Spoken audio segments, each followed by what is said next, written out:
This news is brought to you by Bahara University. Paonta Sahib अस्पताल में 20 घंटे बाद पोस्टमार्टम मामले की जांच व अस्पताल की बिगड़ती व्यवस्था को लेकर anti corruption and crime control के स्टेट चीफ नाथुराम चौहान आज पांवटा अस्पताल परिसर में धरने पर बैठे हैं। उनके साथ 3 अन्य समाजसेवी भी उपस्थित रहे। बता दें कि पांवटा अस्पताल की अव्यवस्था को लेकर सामाजिक कार्यकर्ता व anti corruption and crime control के स्टेट चीफ नाथुराम चौहान ने प्रशासन को 24 घंटे का अल्टीमेटम दिया था। उन्होंने 16 मुद्दे उठाए हैं। इस दौरान अस्पताल के एसएमओ अमिताभ जैन व डॉक्टर एवी राघव नाथुराम से मिले और उनकी बात सुनी। इस दौरान डॉक्टर जैन ने कहा कि पोस्टमार्टम 2 घंटे के अंदर कर दिया था। समाचार भेजे जाने तक नाथुराम अस्पताल में धरने पर ही बैठे हैं।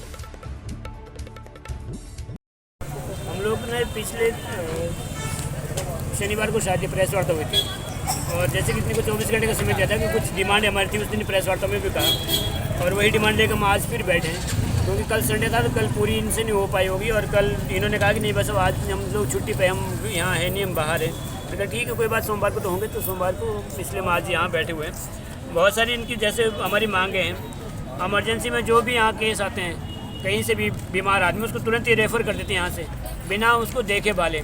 अभी जो 4-5 दिन पहले डेथ हुई थी तो नानो के डॉक्टर ने ये कहा है कि अगर भाई साहब इनको अगर इनका ब्लड भी मात्र रोक देते, खून रुक जाता, तब भी ये जान शायद बच सकती थी।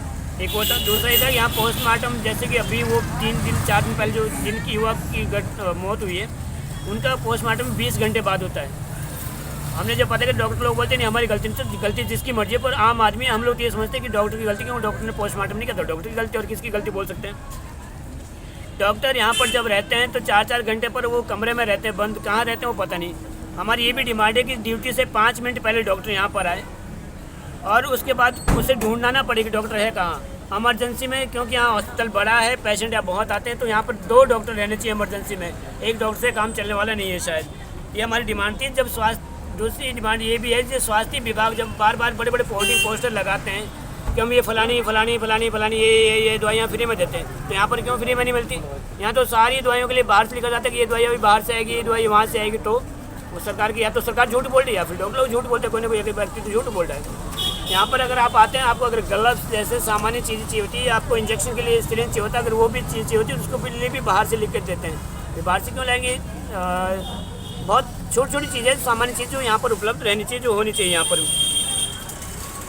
एक यहाँ पर नीचे जो शवगृह है जिसमें शव रखे जाते हैं, वहाँ पर एसी कंटेनर एक ही है, जबकि 2 होने चाहिए। अब इतने सारे एक्सीडेंट होते हैं, इतने सारे बड़ा एरिया है, तो वहाँ पर एक ही रहता है।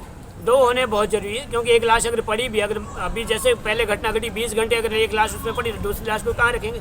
तो 2 ऐसी कंटेनर का होना भी बहुत ज़रूरी है।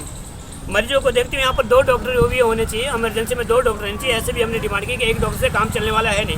अगर यहाँ पर मरीज इमरजेंसी में आता है तो नहीं बोलते जी वो तो जी राउंड पे है। अब राउंड पे कहाँ है, कौन सा राउंड है, किस तरह राउंड है, वो समझ से पर है। एक डॉक्टर उसमें इमरजेंसी में एक राउंड पे तो दूसरा यहाँ इमरजेंसी में बैठा रहे। जहाँ पर इमरजेंसी की ओपीडी है, भीड़ बहुत रहती है, तो वहाँ पर कम से कम मरीजों को बैठने की व्यवस्था हो। एक तो पहले ही बीमार होते हैं, उनको बहुत सारी दिक्कत होती है, फिर उनको बैठने की व्यवस्था और नहीं होती, तो खड़े रहते हैं, तो उनके लिए वहाँ बैठने की व्यवस्था होनी चाहिए। अल्ट्रासाउंड की मशीन यहाँ पड़ी और पड़े वो ख़राब हो जाती है कई बार, पर उसको चलाने वाला आज तक नहीं आया। क्यों नहीं? अभी किसी के ऑर्डर हुए हैं, प्रेशर डालने के बाद, दबाव डालने के बाद किसी के ऑर्डर हुए थे, ऑर्डर होने के बाद भी वो यहाँ पर ज्वाइन नहीं करे। अब क्यों ज्वाइन नहीं करे, समझ से परे की बात है। इसमें लोगों का तो ये भी कहना है कि हो सकता है बाहर की सेटिंग क्यों कि बाहर से अल्ट्रासाउंड करवाओ, तो ठीक है, ऐसा भी हो सकता है, शायद ये भी एक विषय रह सकता है। अब क्यों नहीं हो रहा है अल्ट्रासाउंड की, यहाँ पर क्यों सुविधा नहीं है? महिला जो गर्भवती महिला आती है 100 से 150 के लगभग है, कई बार तो 200 भी उनकी संख्या होती है। महिला यहाँ डॉक्टर को दिखाने आती है, तो ठीक है, बहुत अच्छे डॉक्टर साहब यहाँ पर हैं जो महिलाओं को देखते हैं, पर समस्या है कि वहाँ पर बैठने की बिल्कुल भी व्यवस्था नहीं है। महिलाओं को नीचे सीमेंटेड फर्श पे बैठना पड़ता है। किस अवस्था में गर्भवती महिला होती है, क्या उनका फर्श पे बैठना सही है? क्या उनको फर्श पे बैठना चाहिए? ये भी एक दिक्कत है। उनको फर्श पे नहीं बैठा सकते, उनको फर्श पे नहीं बैठना चाहिए। उनके बैठने की उचित व्यवस्था हो, लकड़ी के बेंच बने हो, लकड़ी के बेंच उनकी बैठने की व्यवस्था हो। अंदर से जो सिक्योरिटी वाला जो उनको जब आवाज़ देता है, 100-150 महिलाओं की भीड़ होती है, सीढ़ी में होती है, कोई बाहर उनको सुनाई भी नहीं देता, तो वहाँ एक स्पीकर लगा रहे हैं अंदर से सिक्योरिटी वाला जब आवाज़ देगा कि यहाँ फलाने नंबर या फलानी महिला को जिसको भी आवाज़ दे उसका नाम लेके या उनका नंबर लेके, ताकि वो महिला उसमें अंदर जा पाए और डॉक्टर से मिल पाए। ये यहाँ पर होना चाहिए। ईसीजी यहाँ पर टेक्नीशियन ईसीजी का टेक्नीशियन यहाँ पे है नहीं। ईसीजी आप देख सकते हैं हार्ट से संबंधित ये है। ईसीजी का अगर व्यक्ति यहाँ पर नहीं है, टेक्नीशियन उसका नहीं है, उसका कोई समझदार व्यक्ति उसको देखने वाले व्यक्ति नहीं, तो फिर वो भी दिक्कत वाली विषय। मशीन का रखने का क्या फ़ायदा। इतनी बड़ी बिल्डिंग बना दी और इतने बड़े अपने बड़े बड़े वो इसमें ठीक है कमरे लगा दी, इतनी बड़ी बड़ी मशीनें, पर मशीनों का फ़ायदा क्या जो उसको चलाने वाला कोई यहाँ पर है नहीं। पिछले दिनों यहाँ पर पीएम साहब की एक वर्चुअल बैठक भी हुई थी और उस बैठक में भी समस्या हुई थी कि यहाँ पर व्यवस्था का बड़ा कुव्यवस्था जिसको बोलते हैं। हमारे कुछ जो मीडिया के बंधु भी थे उनको बैठने की तक की व्यवस्था, उनको पानी तक की व्यवस्था भी नहीं थी। ये भी एक इशू बना, ये भी काफ़ी इशू उठा काफ़ी दिनों से, ये भी यहाँ पर होना चाहिए। अगला इशू ये भी है कि कुछ डॉक्टरों को काफ़ी समय से यहाँ पर रह रहे हैं पौंटा साहब में, उनको शायद 15-20 साल हो गए। तो अगर उनकी सेवाएं सही नहीं लगती, उनकी सेवाएं अगर सही नहीं है तो ठीक है, उन्हें भी बदला जा सकता है, उन्हें भी चेंज किया जा सकता है। ये कुछ हमारी मांगे थी। कब तक चलेगा आपका ये? तक चलेगा।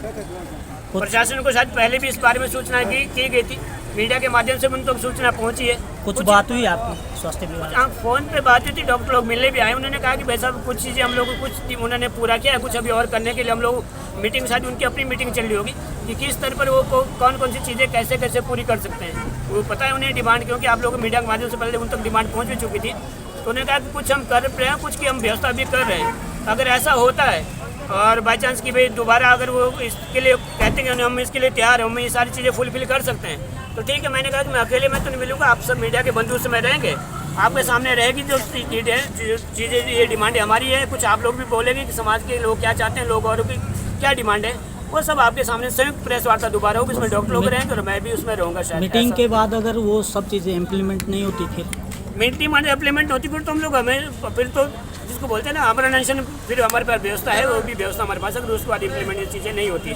अभी जो डॉक्टर लोग कह रहे हैं कि हम लोगों ने आधी चीज़ें कर ली है, आधे के लिए थोड़ा हमें और समय लगेगा, क्योंकि हम लोग अभी बैठे हैं आपस में हम चर्चा करें स्टाफ पे। मैंने कल संडे था तो इन्होंने ये कहा सोमवार आज ही आए हम लोग ड्यूटी पर। ठीक है, आप लोग आपस समय देना चाहिए, शायद सबको चर्चा कर ले।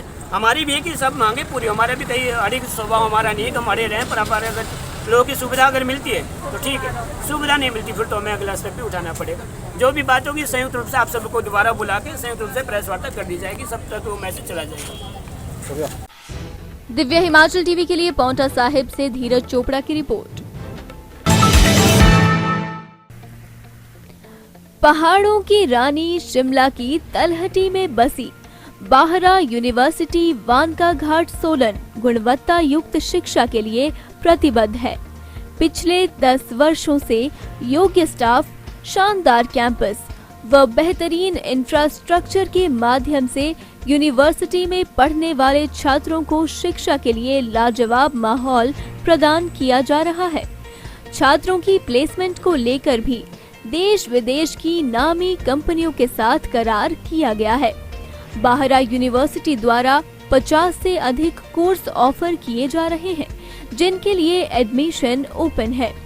बाहरा यूनिवर्सिटी के चांसलर गुरविंदर सिंह बाहरा ने बताया कि योग्य स्टाफ के साथ बच्चों को रोजगार उन्मुखी शिक्षा प्रदान की जा रही है। बच्चों के लिए सुरक्षित व गुणवत्ता युक्त शिक्षा प्रदान करना ही हमारा लक्ष्य है।